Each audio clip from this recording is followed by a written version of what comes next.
Good afternoon. I'm Molly Young from the Miami University Alumni Association. Welcome and thank you for joining us. We're thrilled to get right into our conversation with alum Jeff Hartman, class of 2001, who's here to talk about the work he's doing to offer relief, hope, and kindness by way of delivering critical medical and humanitarian supplies to war-torn Ukraine through his recently founded Ukrainian Action organization. Jeff, welcome to you, and we're very happy you could join us from London today. We'll try to address some questions collected at registration throughout the presentation, and live viewers can ask questions during the webinar by clicking the Ask a Question button under your video. So with that, let's turn it over to Jeff to tell us about his efforts. Welcome, Jeff. Thank you. Thank you, Molly. Good afternoon, everyone. Together, we will win. Together, we will win. We have no other choice. Every day I speak to friends in Ukraine, and this is the way that most people are ending phone calls. Right now, Ukrainians are fighting for survival. They're fighting for their sovereignty. They're fighting for their nation and for their lives. So I had the pleasure of living in Ukraine for 3 years, and I have a lot of very good friends there. When the war began, these friends saw their lives upturned and they were forced to fight. Immediately, I felt I needed to do something. I donated money to a couple of causes, but I didn't really see the impact. I couldn't see the tangibility for those funds. So I called friends and I asked them, how can I help? And almost everybody needed things that they didn't have. There were soldiers without uniforms, doctors without medical supplies, and people without homes. One friend in particular needed a truck. And apparently the UK, where I live, is a good place to buy used pickup trucks. So I went online, I found a truck, I bought it in cash, and a friend of mine helped by creating a crowdfunding page. And the goal was to raise money for one truck. In less than a week, we raised $15,000, which was enough for 2 trucks. We loaded them with humanitarian supplies, such as food, medicine, and winter clothing for civilians in need, and we drove them from London across Northern Europe and into Poland. And we donated the trucks and all their supplies to friends in Ukraine. Until then, I'd actually never bought a car in my life, but now I've bought over 40 and given them all away. We've now to date made 10 trips. We've donated 41 trucks to friends who are using them to distribute humanitarian supplies to villages and cities that have been destroyed by the war, and also for civilian forces. So in those first few weeks, the people that I was helping had actually been my friends for 20 years. Because after I graduated from Miami, I was a Peace Corps volunteer in Ukraine from 2002 to 2004. I didn't choose the country. The opportunity was offered to me, and I took it because I knew nothing about the country or the people.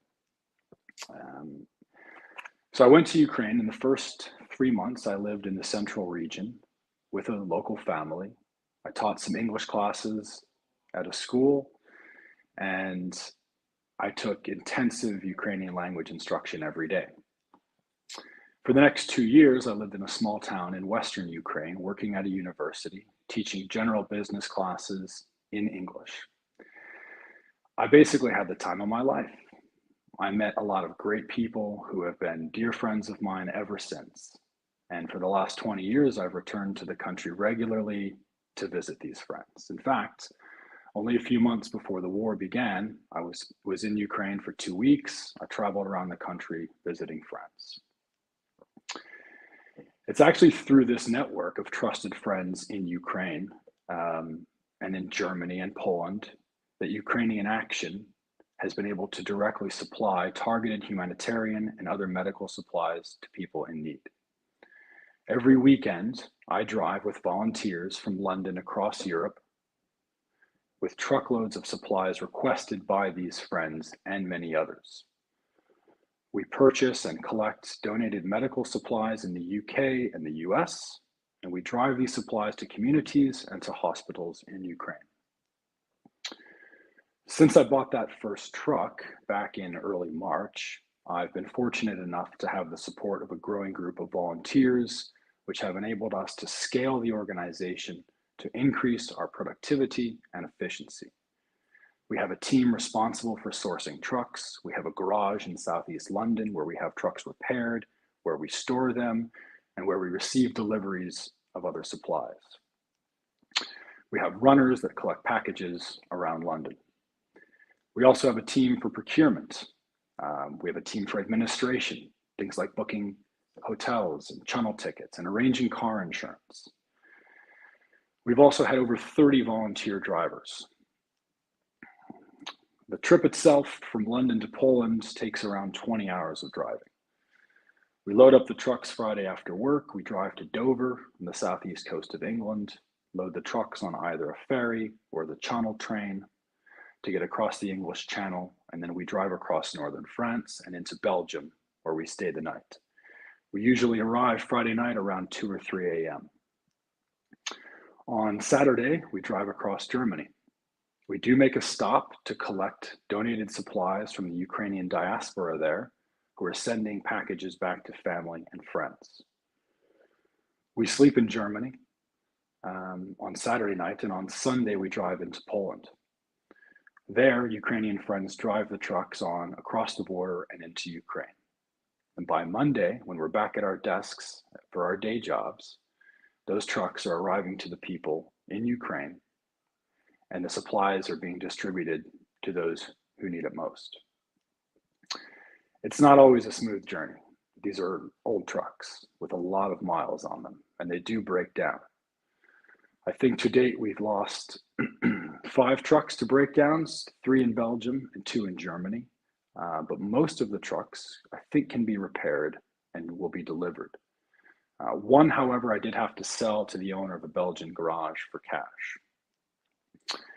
Actually, on some trips, we have been able to bring a mechanic with us, which was incredibly useful because he was able to fix more than one truck on the go. However, he did also lock the keys inside one of the trucks, but fortunately, we were able to unlock the door and get inside without damaging the truck.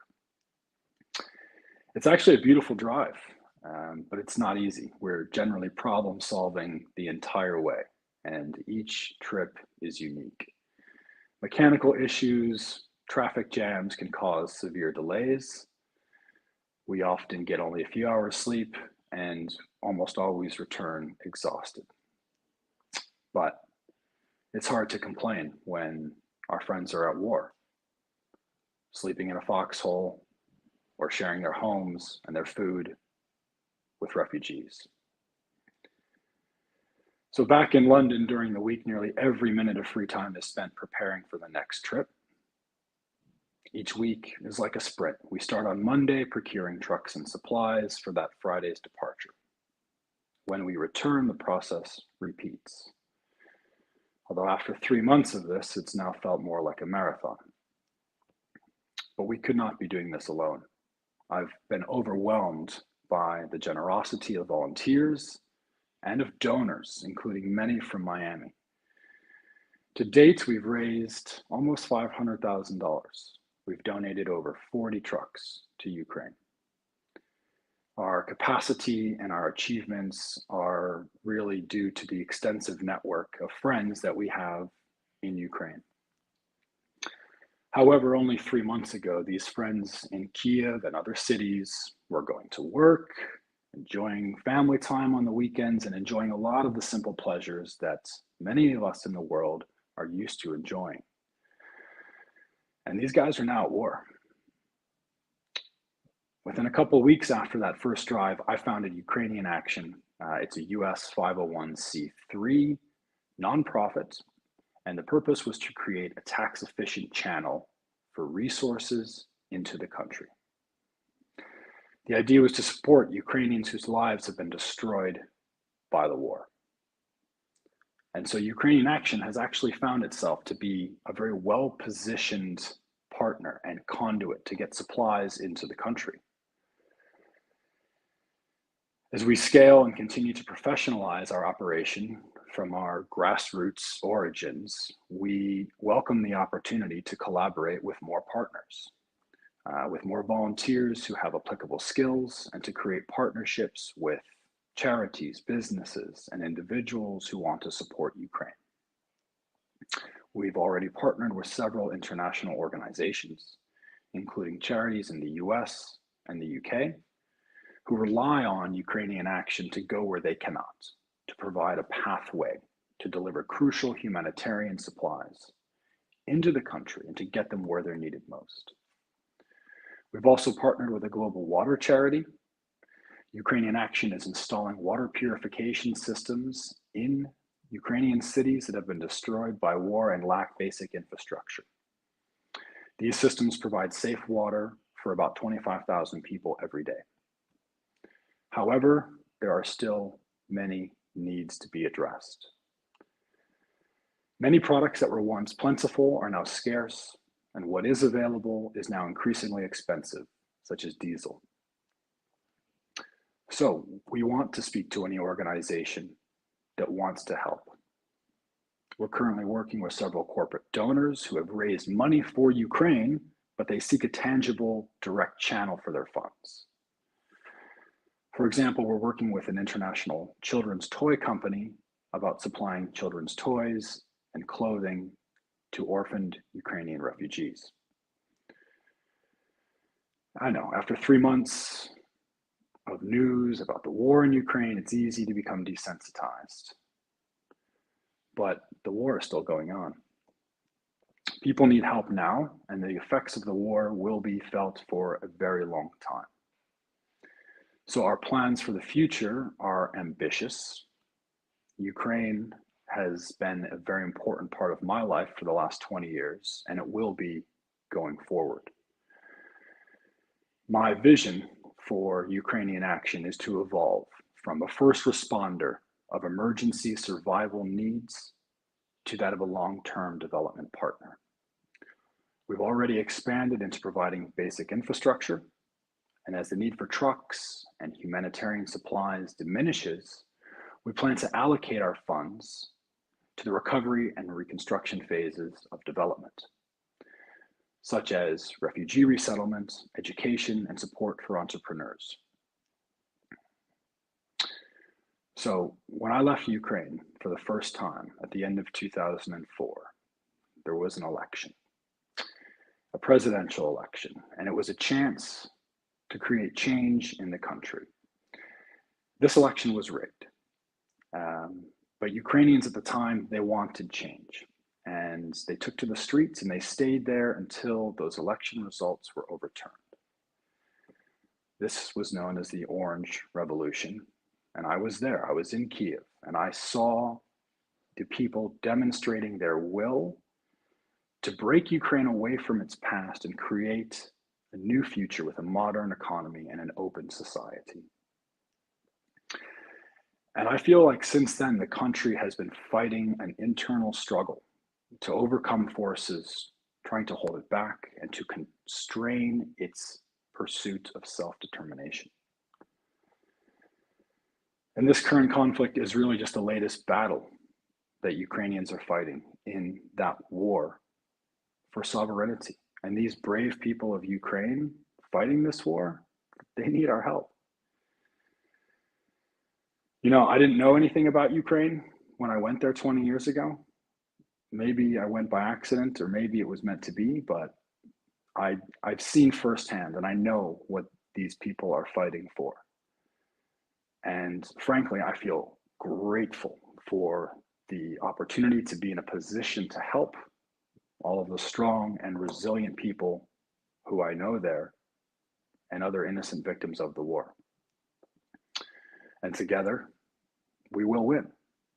We have no other choice. Slava Ukraini.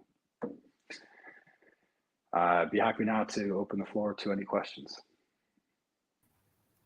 Oh, thank you, Jeff, for sharing that pretty remarkable story. I have to think that you landed in Ukraine those years ago for a good reason. And now that's finally unfolded, albeit, really unfortunately. But I think perhaps you found the right place at the right time then, and as really paid dividends today. So I think I speak for a lot of people when we say that we're grateful for people like you. We have several questions. Some are coming in, but the first one that I got live here, and I feel like it's important to say first. It's from Roman. I have a feeling that you are familiar perhaps with Roman. He says, Jeff, you are a hero.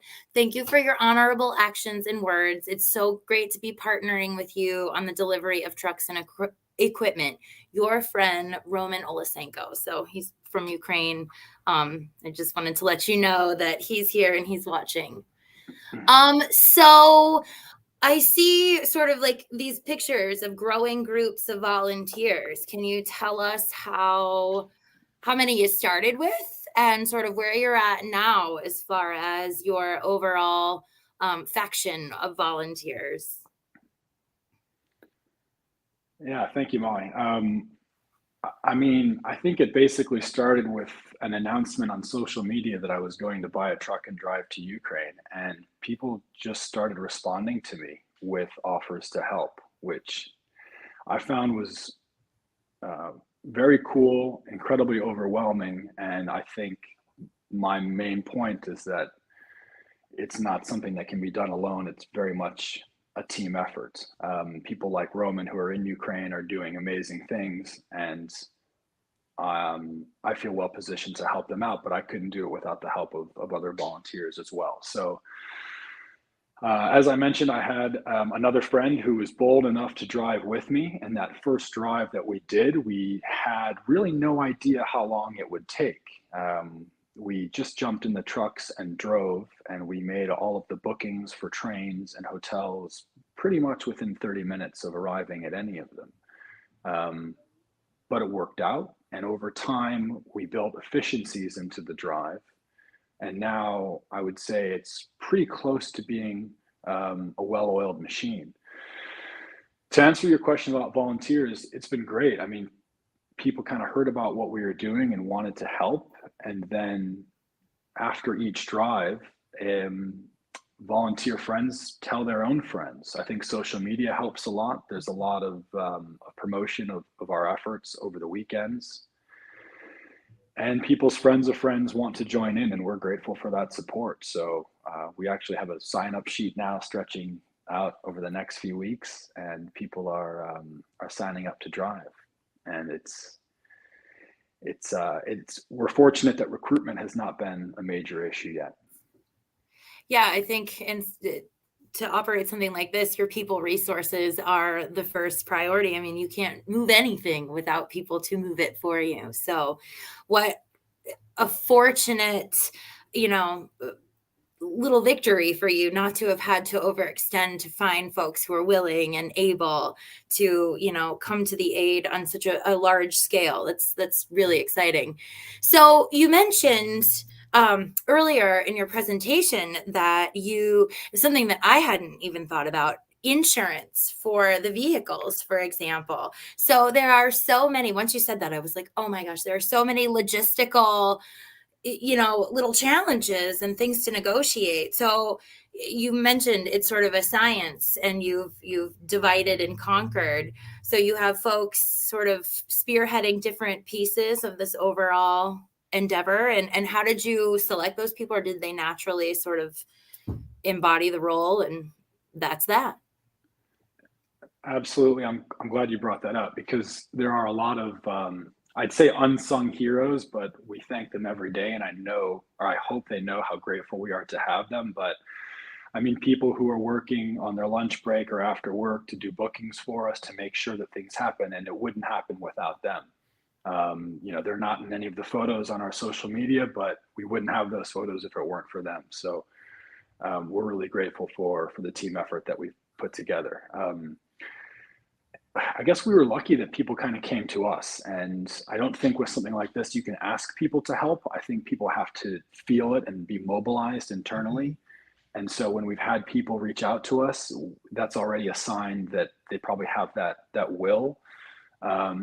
And then really we're open to listening to however people think they can make a difference. So if someone puts their hand up and says, "Hey, I'd like to help out on the admin side," um, that's a very key role that we definitely rely on. And we have a number of people doing that, booking things like insurance, doing the repairs on vehicles. Um, I'd say there's a massive sort of team behind the scenes, and it's not something that I planned on putting together. I just wanted to drive one truck, and the people kind of came out of the woodwork, and due to their generosity of their own time and energy, we've been able to scale this up to where it is today. Well, you mentioned social media sort of being a real key to helping find these people. I think social media has been such an important tool and lifeline throughout this conflict, no matter who you are in Ukraine, or, as far as trying to support efforts to provide relief. So, what a fortunate time we're living in where, it takes such little effort to reach people and subsequently move them into action. So I'm, for all the faults of social media, there's such a silver lining there. That's really highlighted your efforts and made them, so much more substantial. So as it relates to your volunteers, I'm assuming that you have volunteers not only from England and perhaps in Germany and Poland, but the folks who receive in Ukraine. What are your methods for communicating with them, and are they safe? How do they stay safe? Yeah, that's obviously a big worry of ours. I text with people. I use WhatsApp. We're on the phone every day, speaking to friends who are in various cities and villages. A few are in the army and are on the front lines, and sometimes I don't hear from them for a couple of days. And yeah, there's a voice in the back of my head that kind of wonders what's going on. But when everything started, because I was so close to the country, all of the issues with the war were very difficult to watch. And so now I just kind of try to focus on what we can do to help. I try not to really get into the headlines too much, unless there's an opportunity to help. And we've done a lot of work in places like Kharkiv, which is in the east, and which was heavily attacked and has since been somewhat liberated. So we're very active there, particularly on the waterfront, and distributing lots of supplies. So for those reasons, I do keep in touch with people. But I think that's really the important part, is because I'll speak to friends and say, what's needed? Where is it needed? How can we get it there? And so basically Monday through Wednesday, I'm having those conversations, and then we take the decisions on what we buy. And each weekend, really, we have different destinations for supplies depending on what's happening. And that's really how I know what's going on, as opposed to reading the headlines. It's my friends on the ground there saying, "Jeff, we need more water systems in Mykolaiv, for example, or we need more food in Kharkiv." So communication is really everything, to be honest. Yeah, I would imagine, because needs are changing, I'm sure daily, all the time. And I think about, like, just, you said things are hard to find in general. I mean, I can go to Kroger and things are still hard to find. I can't imagine what it must be like in a war-torn country. It almost feels shameful for me to compare my difficulty at Kroger finding oyster crackers, to sort of the pinch for supplies in Ukraine. Are there things that you need that you've had trouble sourcing, or that you would ideally like to take that you have had trouble sourcing? That's a great question. Yes, there have been some things that are more difficult than others, but all that really means that there's a longer lead time. Initially, we were able to sort of buy everything right away, but over time, that's all been bought up. Trucks is a very good example of that. I would say our truck cost has probably doubled in the 3 months that I've been doing this. Quality has at best remained the same. So eventually we're going to have to start paying up for the next level of trucks, which hopefully quality will improve, but our costs will improve as well. Other things we are able to find, but unfortunately, The list of priority supplies has not changed too much, which is unfortunate because a lot of it is medical. Things like tourniquets have been number one on the list for 3 months. Wow.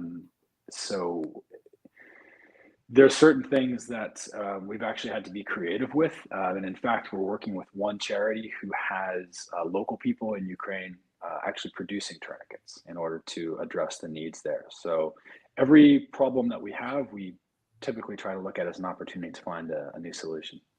It's a really nice approach you take. And of all the severe things that you could possibly need, tourniquet seems so very dramatic and just really sort of, shines a bright light on the severity and the seriousness of what's happening there when your most needed item is in fact a tourniquet. So Yeah. thank you for sharing that, because I think that's really, really important for folks to sort of take home. Let's see. So how many countries, I know you mentioned it takes about 20 hours. How many countries is that between London and the border of Ukraine? That's a lot of miles, I would assume. And have you ever experienced any trouble at any of those borders? Yeah, it's a long drive. It's about 1,000 miles, I think. I think we go through 6 countries: England, France, Belgium, Holland, Germany, and Poland. Fortunately, there's really only a border between the UK and France, so that's the only point where we have to show passports and speak to any customs officials. And it was a little nerve-wracking at first, pulling up with an old pickup truck with a tarp on the back and a bunch of stuff under it. But I think everybody. So in Europe, the Ukrainian issue is very close to home, and you can't walk a block in London without seeing a Ukrainian flag. So when you cross the border from the UK into France and they ask you where you're going, I think they already know by the look of the truck. So we just say, hey, we're going to Poland. And why are you going there? To donate supplies. In some cases, they've even asked us if we're going to leave the trucks, and we say, yes, we are. And they just kind of wave us right through. So the support has been pretty strong. Oh, that's really exciting and a relief to hear, that people will let others do their good work. Let's see. So you mentioned that you would then, as circumstances change, that you're going to funnel sort of what your organization has managed to gather into other relatable causes in Ukraine, i.e., rebuilding. Do you have any other information to offer as far as your long-term vision, or are you sort of operating on in the now with the idea that at some point a transition will happen? Yeah, absolutely. I mean, my focus today is on Friday, to make sure I have the supplies that I need in order to deliver them to people who need them as soon as possible. And once I stop thinking about this Friday, I'll think about next Friday. But in the background, we have to take a long-term approach. And I think people already recognize that eventually regions of Ukraine have to have a different approach to their economy. And there will be an opportunity to assist a lot of people who maybe have not had opportunities in the past or who have lost those opportunities. Because frankly speaking, I mean, Ukraine really had been at the apex of its developments up until this point. And that's why the whole thing is so heartbreaking, because in many cities, you had just as much on offer in terms of, say, food, restaurants, cafes, Wi-Fi, English-speaking servers, as you did anywhere in Europe. So it's very much a European issue. But to go back to your points, I think because I spent so much time in the country and I know quite a few people there, I'm already being alerted to other issues that may arise down the road. And also from our side, I mean, we do want to be a long-term development partner. In fact, I could probably say that we have been. We started 20 years ago. We just took a little bit of a break, and now we're back. I think given our reach in the country, our network, I think we can be very close to understanding what those needs are. And any country is going to have developmental challenges. And I think we're lucky to have a team of people who, in some cases, do this for a living. In other cases, do this out of the kindness of their heart. But we also are backed by, hopefully, donors who will continue to support the development of Ukraine. So I think we're pretty well positioned to help the country over time. And I really hope that we can do that. Well, that's really good to know. I mean, it doesn't take a genius to look at those pictures and know, pretty significantly that that's going to take a while to rebuild, and they'll need all kinds of resources to do that. So you and your organization already being on the ground, and anyone else who operates an organization like yours, I think will certainly help give a proper leg up on the next phase. So just a couple things I want to share. Let's see. Eileen says that she does not have a question, but she wants you to know that your Auntie Hilda would be so proud. So there's a nice little tidbit for you. And here's a good question that I would be remiss if I didn't ask, from Doug. He asks, how did your early life and or education influence you to become this sort of man of others? I don't know if that's a title that you would claim as your own, or if that's sort of one bestowed upon you. But can you tell us a little bit about sort of what has moved you to do this kind of work, other than your experience in Ukraine as a whole? I sense Yeah. this is a heart matter of yours. Well, I mean, funny enough, the phrase "man of others" was an oft-cited phrase in the high school that I went to in Ohio. So I don't know if Doug is a former classmate, but I don't know. I mean, I didn't really I didn't really have any grand plans. It was really a simple fact that when war broke out, my friends were involved and I had their back. And fortunately, I've had friends who've had my back, and together we've been able to put this thing together. And it's something that has mobilized something internally in me, and this is now what we do. Excellent. I like that. I like that. So here's a good question. So can you tell us a little bit about your day job and how you've gotten them to be, I'm sure you've needed some flexibility, and how have they helped you with your organization, if they have? Yeah, thank you. That's a good question. I have had a little bit of a challenge juggling both, because they both kind of are full-time jobs to me. But I work for an environmental commodity firm in London, and it is rather intense. We're in the business of renewable energy credits and carbon offsets. But I just try to work as hard as I can and sacrifice basically everything else from my life, so that during the day I'm doing one function, and then at night and on the weekends I'm doing another. So I've had to sort of cut out a lot of socializing and other things. But the company has been definitely supportive. Where necessary, I'm able to kind of duck out a little early on a Friday in order to avoid London rush hour to get to our garage and get on the road, because I would say that's probably our biggest logistical challenge. Once we get into Europe, it's smooth sailing. Highways are never congested. The view is amazing. And the only issue is just staying out of the way of the fast lane on the Autobahn. But really, getting out of London is our biggest issue, and dealing with all of the chaos and trucks, or sorry, traffic. So that's been probably the biggest thing to look at. Well, I guess in the grand scheme of super big challenges, traffic is fairly negotiable. So that's a good thing. That's a good thing. So here's an excellent question too from Annette. She asks, what's the increase in donations and support now that you've converted to a 501c3 in the United States? She suggests that it will make it easier for her to personally contribute. So I'm just wondering how that sort of changed the face of what you're doing by incorporating that way. Absolutely. Yeah, that was our key focus to do that, not only to provide a tax efficient structure for people to commit resources to our cause and to the Ukrainian cause, but also to build something that was more formal for the long term. We were actually able to set that up very quickly.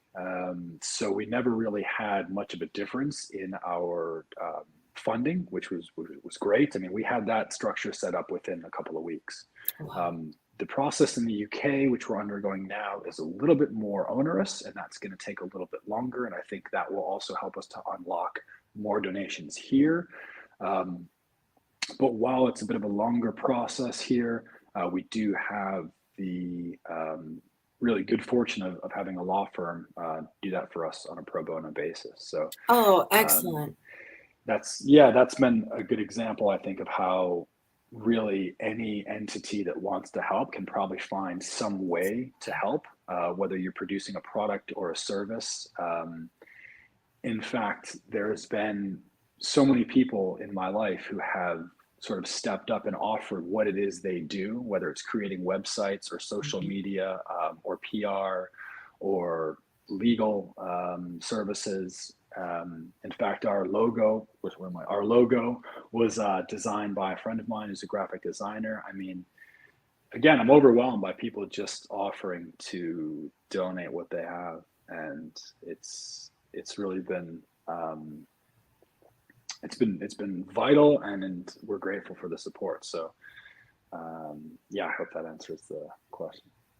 It does. And this is such a fine example of what a grassroots campaign can do, with just a little bit of initiative and a group of willingness from good people can do. This is pretty remarkable, Jeff. Let's see. Do I have any other questions coming through? Well, I suppose certainly what everyone wants to know is what can we do here, stateside in the United States? How can we help? What do you need from us, and how can we make a difference? That's a really good question, and obviously a very important question as well. I mean, there's three ways that people have generally been helping. One is to volunteer. If you're in London, that's a lot easier. Then if it's in Ukraine, it's also very easy. If you're anywhere between the two, it's easy to physically volunteer.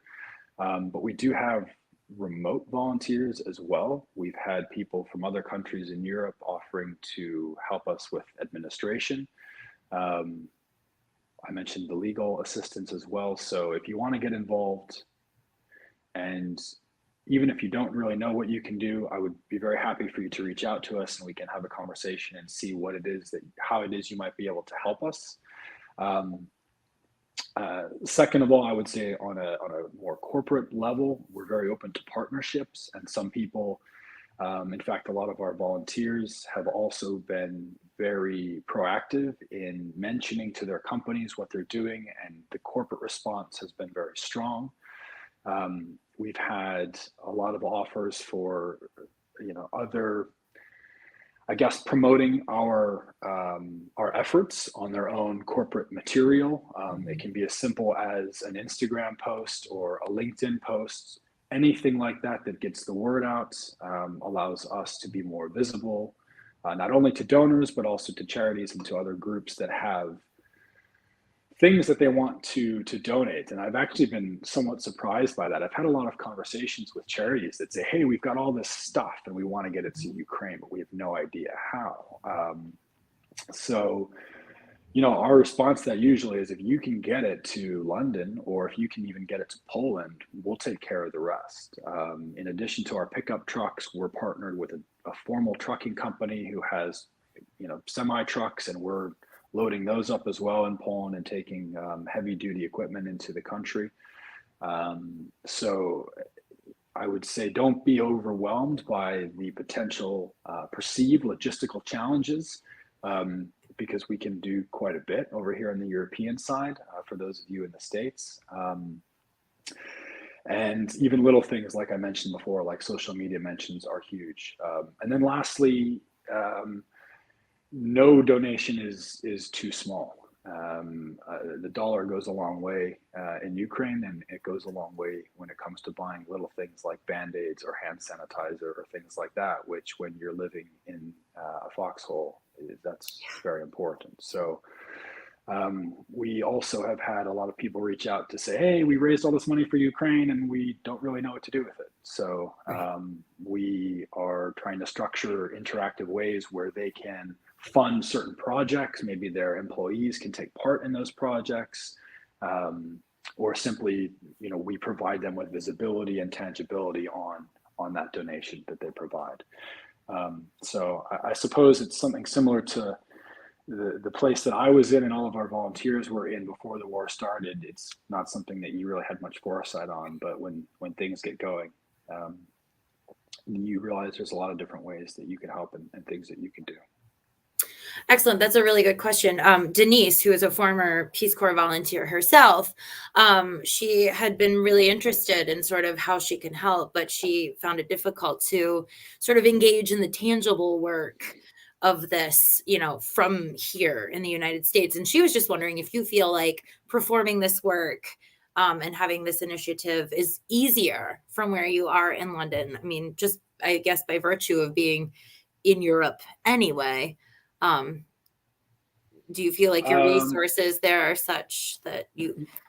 Yeah, yes and no. I mean, that's the environment that I'm sitting in now, and so that's the environment that I'm trying to help from. But I do have other friends in the U.S. In fact, two of my friends from Peace Corps who are now based in the U.S. have flown to Europe a couple of times now with suitcases of supplies and taken it personally to the border of Ukraine to donate it. One of them actually flew to London and we drove a truck together, which was really cool.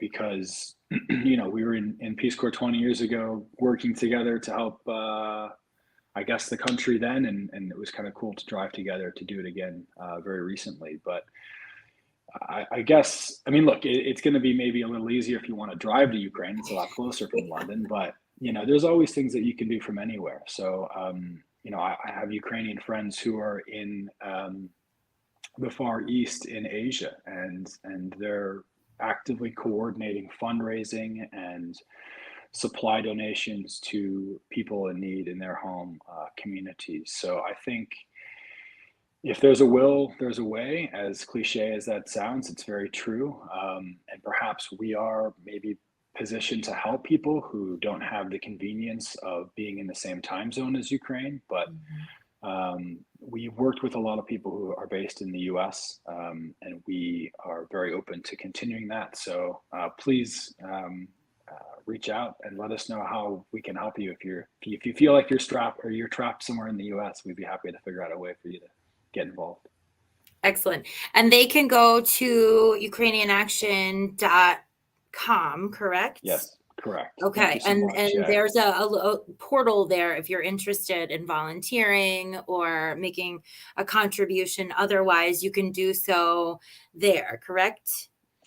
Yeah, the second version of our website will have something a bit more dedicated to volunteering, but the status that we are at now, ukrainianaction.com, you can find information about what we're doing. Our contact information is there, and there's obviously an opportunity to donate via the website. We also are pretty responsive on the socials, Facebook and Instagram, which is at Ukrainian Action. And we've actually had a lot of people reaching out, offering to drive, offering translation services, offering all kinds of things. So yeah, please, feel free to repost our post if you just want to give us a little bit of publicity or like what we're doing, or go ahead and send us a direct message if you want to have a conversation about how you can get involved.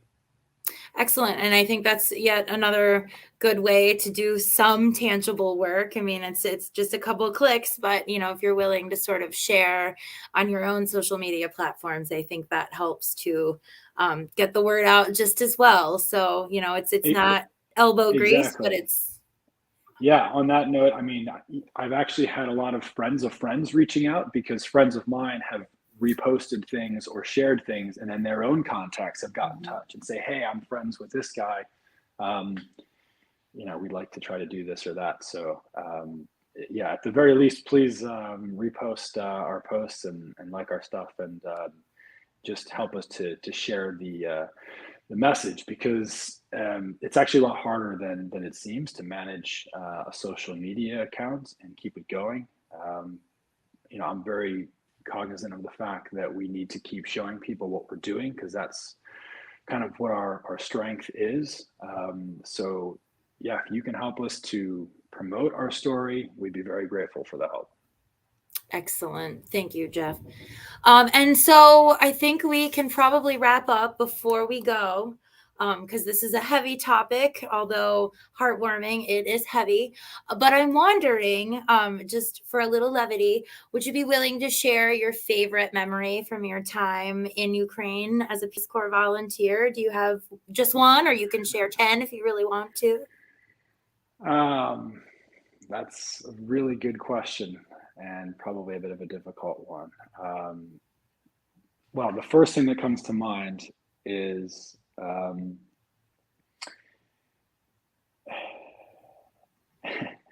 well, when I was there, every day was probably the best day of my life. So it's a very difficult question from that side of things. But probably my favorite moment is when I was actually on my way out, and I was at the train station, and I was saying goodbye to all of the friends that I had met there, and we decided to say, we're not going to say goodbye. We'll see you again soon. And now we're working together to kind of protect everybody and do good things there. So sorry, Molly, the not much levity in that response, but that's okay. I think you just put the cherry on top of this presentation. It is very clear that you started this mission for all the right reasons, and you're doing all the right work. And as a fellow Miami alumni, I am very proud that you launched from here. So thank you, Jeff. No problem. Molly, thank you so much for inviting us to speak. Thank you to the Miami University Alumni Association. Thank you to everyone who's tuned in. Special thanks to Heidi from H2PR as well for setting this up. And yeah, Slava Ukraini. Oh, thank you, Jeff, for this great conversation. We really, really appreciate having you here today to share your story. You can find more information and support Jeff's mission by visiting, again, UkrainianAction.com, and by sharing via Facebook or Instagram Jeff's Ukrainian Action stories. I think they will have I think there's a lot of utility in that. So we thank you for sharing those as well. As a reminder, a recording of this presentation will be available on our website later today. You can check out that and other webinar presentations at alumlc.org/MiamiOH. Thank you for joining us. And thank you, Jeff, for sharing your love and honor with us today. We really appreciate it. Thank you so much, Molly. Thank you, Jeff. Have a great day, everybody.